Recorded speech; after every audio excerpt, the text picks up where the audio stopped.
It over to you, Walt. All right, Amy, thank you. Health officials investigating a probable travel-related case of Zika virus in Sacramento County. Dr. Clarence Lee with U.S. HealthWorks is here to tell us what that means for the public. I guess everybody's been apprehensive about Zika coming to Northern California. What's the status, doctor? Well, I don't know much about the current case that they have that they're investigating right now.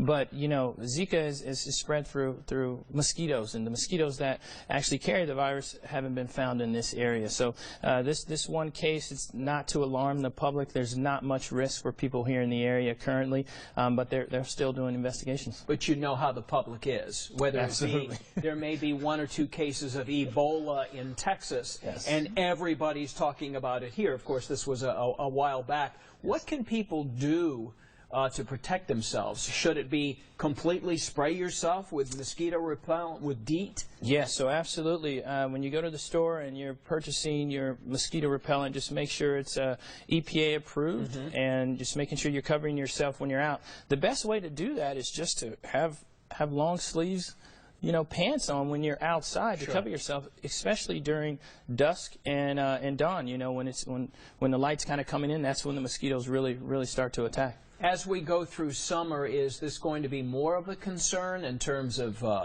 warm weather, standing water? It seems to be the same topics we talk about with just general mosquito preparedness. Absolutely. So even around your home, if you have standing waters, there's things that you can treat those with, but just make sure you're surveying your area, making sure you're not, you know, asking mosquitoes to come to your area, and just make sure you're covering your children. The biggest thing with Zika, you know, that most folks need to understand is you're not at a lot of risk if you're not traveling to those areas where it's spreading.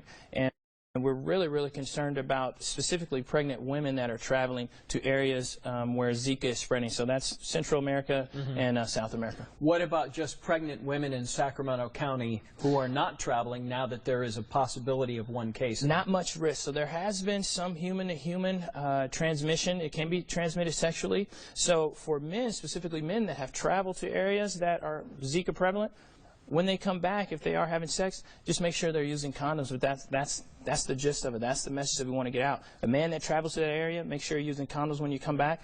Women, if you're pregnant, just don't go to the areas where Zika is prevalent.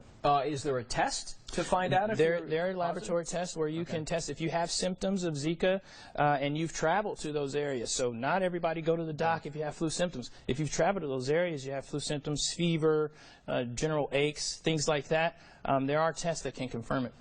So the early onset of Zika is the symptoms you just described. So most people that do have Zika won't even know it. Okay. So you know, 4 out of 5 folks won't have symptoms. Very mild symptoms.